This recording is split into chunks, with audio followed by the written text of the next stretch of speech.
गांव के छोर पर बसी एक पुरानी हवेली जो सालों से वीरान पड़ी थी।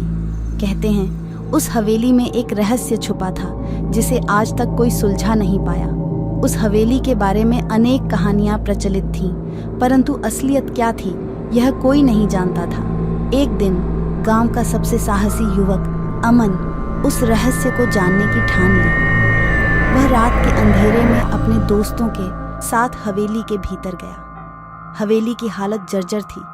दीवारों पर जाले थे और फर्श पर धूल की मोटी परत जमी हुई थी। अमन ने अपने दोस्तों को डरने से मना किया और बोला, हम यहाँ एक रहस्य सुलझाने आए हैं। डरकर भागना हमारी जीत नहीं है। सभी ने एक दूसरे की हिम्मत बढ़ाई और वे हवेली के अंदर गहराई में उतरते गए। हवेली के भीतर एक पुराना पुस्तकालय मिला। किताबों की धूल भरी अलमारियों के बीच उन्हें एक मोटी किताब मिली जिस पर लिखा था रहस्य की चाबी। उन्होंने उसे खोला तो उसमें एक पुराना नक्शा मिला।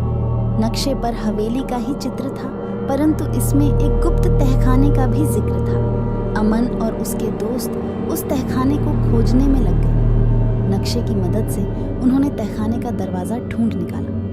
दरवाज़ा खोलते ही ठंडी हवा का झोंका आया और सभी के रोंगटे खड़े हो गए। तहखाने में एक लंबी सीढ़ी नीचे की ओर जाती थी।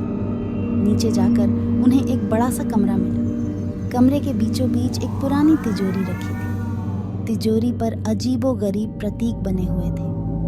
अमन ने तिजोरी को खोलने की कोशिश की, लेकिन तिजोरी नहीं खुली। तभी एक पुराना कागज तिजोरी के पास पड़ा मिला। उसमें लिखा था, जिसके पास हो सच्चाई की चाबी वही खोलेगा इस तिजोरी को।